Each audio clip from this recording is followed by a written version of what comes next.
കരങ്ങൾ രണ്ടും കൂപ്പി പിടിക്കാം. കണ്ണുകളെ തുറന്ന് ദിവ്യകാരുണ്യത്തിലേക്ക് നോക്കാം.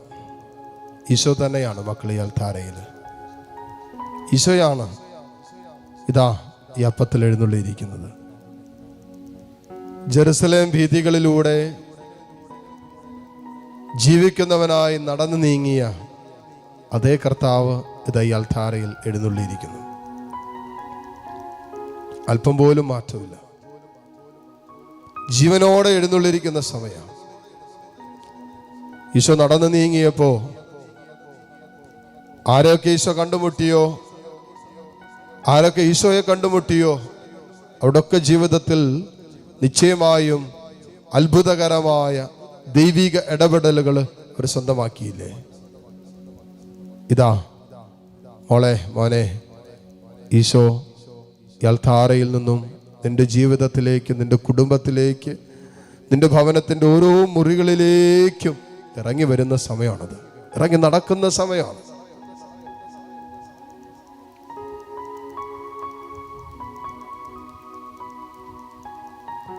ആ സാന്നിധ്യത്തിൽ നിശ്ചയമായിട്ടും അത്ഭുതങ്ങൾ സംഭവിക്കും. വിശ്വാസത്തോടെ പ്രാർത്ഥിക്കാം. അപ്പോസ്തലന്മാരുടെ കർത്താവ് പറഞ്ഞെന്നാ, നീ ഭയപ്പെടരുതെന്നാ പറഞ്ഞത്. വിശ്വാസ ജീവിതത്തിനെതിരെ ചില കൊടുങ്കാറ്റുകൾ അടിച്ചതുകൊണ്ട് നിന്റെ വിശ്വാസം ഒന്ന് ക്ഷയിച്ചില്ലേ? നിന്റെ കുടുംബാംഗങ്ങളുടെ പലരുടെയും വിശ്വാസം ഒന്ന് പോയില്ലേ? പ്രാർത്ഥിക്കാൻ താല്പര്യമില്ലല്ലോ. ആത്മീയ കാര്യങ്ങൾക്ക് വിളിച്ചാൽ ഒരു ഇൻട്രസ്റ്റ് ഇപ്പോൾ കാണിക്കുന്നില്ലല്ലോ. ദേവാലയത്തിൽ പോകാൻ പറഞ്ഞാൽ, ഒന്ന് കുമ്പസാരിക്കാൻ പറഞ്ഞാൽ, സന്ധ്യാപ്രാർത്ഥനയ്ക്ക് വിളിച്ചാൽ ഒരു താല്പര്യമില്ലാത്ത അവസ്ഥയിലേക്ക് എത്തിയില്ലേ? വിശ്വാസത്തിന്റെ മേൽ അടിച്ച ചില കൊടുങ്കാറ്റുകൾ തകർത്ത് കളഞ്ഞില്ലേ ജീവിത നൗകയെ? വിശുദ്ധ ജീവിതത്തിന്റെ മേലും ഈ കൊടുങ്കാറ്റാഞ്ഞടിക്കുന്നില്ലേ? പ്രലോഭനങ്ങളായിട്ട്, പാപത്തിലേക്കുള്ള ചായ്വുകളായിട്ട്, ചില പാപ കൂട്ടുകെട്ടുകളായിട്ട്, ചില അവിശുദ്ധ ബന്ധങ്ങളായിട്ട് ഒക്കെ ചില അശുദ്ധിയുടെ മേഖലകള് ഇങ്ങനെ ആഞ്ഞടിക്കുന്നില്ലേ?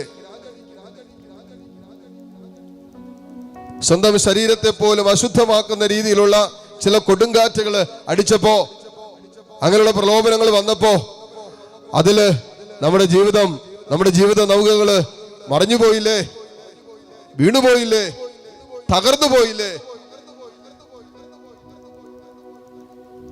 ദൈവസ്നേഹവുമായി ബന്ധപ്പെട്ട്, സഹോദര സ്നേഹവുമായി ബന്ധപ്പെട്ട്, കുടുംബ ബന്ധങ്ങളിലൊക്കെ ചില ചെറിയ അസ്വസ്ഥതകൾ മൂലം കുടുംബത്തിന്റെ മുഴുവനും സ്വസ്ഥതയും സമാധാനവും തല്ലിക്കടത്തുന്ന അവസ്ഥയിലേക്ക് ജീവിതം മാറിയില്ലേ? മക്കളെന്ന് പറഞ്ഞാൽ അനുസരിക്കുന്നില്ല. ജീവിത പങ്കാളി അവിശ്വസ്തതയിലേക്ക് കടന്നുപോയി. മാതാപിതാക്കള് മനസ്സിലാക്കുന്നില്ല.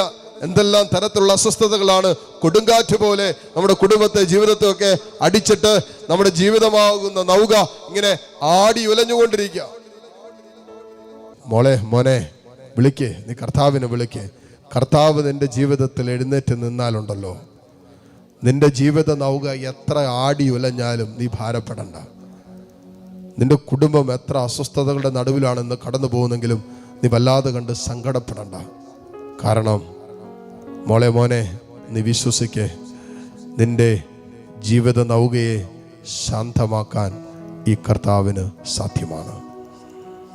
മോളെ, മോനെ, ഈ ദിവസക്കാലം ഈശോ നിനക്ക് വേണ്ടി എഴുന്നേറ്റ് നിൽക്കട്ടെ. നിന്റെ ജീവിതത്തിൽ, നിന്റെ കുടുംബത്തിൽ യേശു എഴുന്നേറ്റ് നിൽക്കട്ടെ. എന്നിട്ട് നമ്മുടെ കുടുംബത്തെ അടിക്കുന്ന, ജീവിതത്തെ അടിക്കുന്ന ഒത്തിരി കൊടുങ്കാറ്റ് പോലുള്ള അനുഭവങ്ങളിൽ തകർത്ത് കളയുന്ന ചില ജീവിതത്തിൻ്റെ അനുഭവങ്ങൾ, വല്ലാതെ കണ്ട് അടിച്ച് തകർത്ത് കളയുന്ന ജീവിതത്തിൻ്റെ ചില വിഷയങ്ങളില്ലേ, അവിടെ നിന്റെ കർത്താവ് എഴുന്നേറ്റ് നിൽക്കാൻ നീ ഒന്ന് അനുവദിക്കാവോ? ജീവിക്കുന്ന കർത്താവ് എഴുന്നേറ്റ് നിൽക്കാൻ മോളെ, മോനെ, നീ ഒന്ന് അനുവദിക്കാവോ?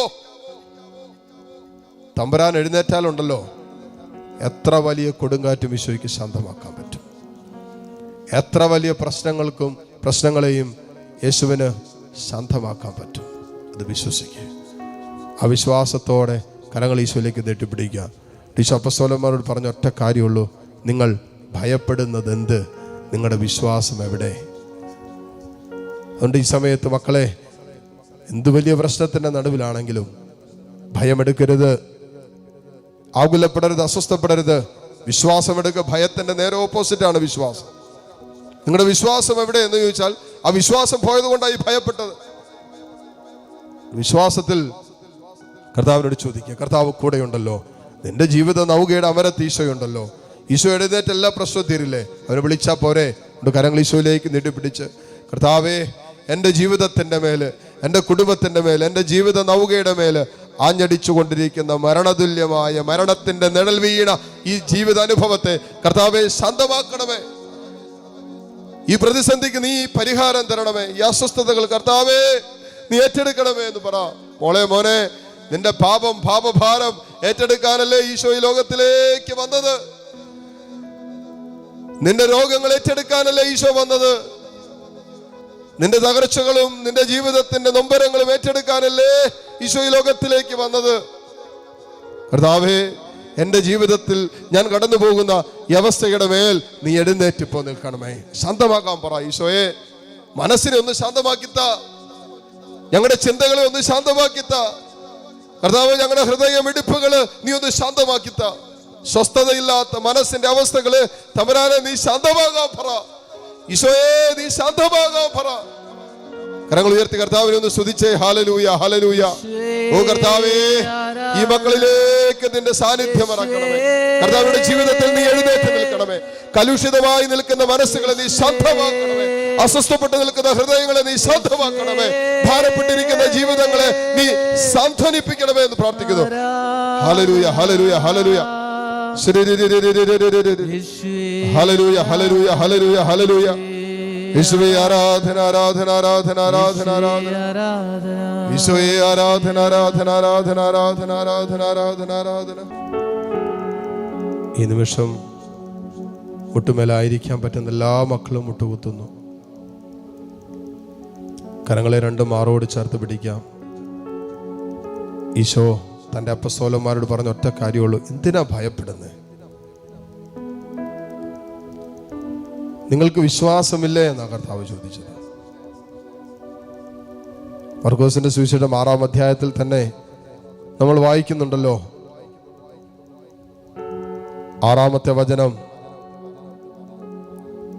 അവരുടെ വിശ്വാസരാഹിത്യത്തെക്കുറിച്ച് അവൻ വിസ്മയിച്ചു എന്ന് മാത്രമല്ല, മറ്റത്ഭുതങ്ങളൊന്നും അവിടെ ചെയ്യാൻ അവന് സാധിച്ചില്ല.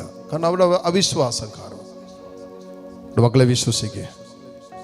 ഈ നിമിഷങ്ങളിൽ നിന്റെ ജീവിതത്തിൻ്റെ മേൽ ദൈവം എഴുന്നേറ്റ് നിൽക്കാൻ നീ അനുവദിച്ച്, നീ അഭിമുഖീകരിക്കുന്ന കൊടുങ്കാറ്റ് പോലുള്ള ജീവിതത്തിന്റെ പ്രതിസന്ധികളുടെ മേൽ ഈശോ എഴുന്നേറ്റ് നിൽക്കാൻ നീ ഒന്ന് അനുവദിച്ച്, ഈശോയ്ക്ക് അധികാരം കൊടുത്തേ. നിശ്ചയമായിട്ടും കർത്താവ് അടങ്ങാൻ പറഞ്ഞാൽ അടങ്ങും. എത്ര വലിയ കൊടുങ്കാറ്റാണെങ്കിലും. ശാന്തമാകാൻ പറഞ്ഞാൽ ശാന്തമാകാത്ത ജീവിതത്തിന്റെ ഒരു പ്രശ്നവും ഇല്ല. അതുകൊണ്ട് വിശ്വസിക്കേ. കരങ്ങൾ രണ്ട് തുറന്ന് ഈശോയിലേക്ക് നീട്ടിപ്പിടിക്കുക. കണ്ണുകൾ തുറന്ന് കർത്താവിനെ കണ്ടിട്ട്, നിങ്ങളുടെ ഏത് പ്രശ്നത്തിന്റെ മേലാണോ കർത്താവ് എഴുന്നേറ്റ് നിൽക്കേണ്ടത്, ഈശോ ആശീർവദിക്കാൻ പോകുന്ന സമയമാണ്. ഈശോ നിങ്ങളുടെ പ്രശ്നത്തിന്റെ മേൽ എഴുന്നേറ്റ് നിൽക്കാൻ പോവാ. കാറ്റിനെയും കടലിനെയും ശാസിച്ച കർത്താവ് ആ പ്രശ്നത്തെ ശാസിക്കുന്ന സമയമാണ്. കർത്താവേ, നിന്റെ പരിശുദ്ധ നാമത്തിൽ അതെല്ലാം ശാസിക്കണമേ. എല്ലാ പ്രയാസങ്ങളെയും പ്രതിസന്ധികളെയും അസ്വസ്ഥതകളെയും തകർച്ചകളെയും തടസ്സങ്ങളെയും രോഗപീഠകളെയും കർത്താവേ നിന്റെ പരിശുദ്ധ നാമത്തിൽ ശാസിക്കുന്നു. പൗരോഹിത്യത്തിന്റെ അധികാരത്തിൽ ശാസിക്കുന്നു. കർത്താവ് ഇപ്പോൾ ഈ ദിവ്യകാരുണ്യത്തിന്റെ ആശീർവാദത്തിന്റെ സമയത്ത് അത്ഭുതകരമായ ദൈവ പ്രവൃത്തി ഈ കൂട്ടായ്മയിൽ വെളിപ്പെടട്ടെ ആഗ്രഹിച്ചുകൊണ്ട് കരങ്ങൾ തുറന്ന് ഈശോയിലേക്ക് നീട്ടിപ്പിടിച്ച് എല്ലാ മക്കളും സ്തുതിച്ച് പ്രാർത്ഥിച്ചുകൊണ്ട് ദിവ്യകാരുണ്യ ഈശോയുടെ ആശീർവാദം സ്വീകരിക്കാനായിട്ട് നമുക്ക് ഒരുങ്ങാം. ഹല്ലേലൂയ, ഹല്ലേലൂയ, ഹല്ലേലൂയ, ഹല്ലേലൂയ. ഈശോയെ ആരാധന, ആരാധന, ആരാധന, ആരാധന, ആരാധന, ആരാധന. ഹല്ലേലൂയ, ഹല്ലേലൂയ, ഹല്ലേലൂയ, ഹല്ലേലൂയ. യേശുവേ ആരാധന, യേശുവേ ആരാധന. ഹല്ലേലൂയ, യേശുവേ ആരാധന, യേശുവേ ആരാധന, യേശുവേ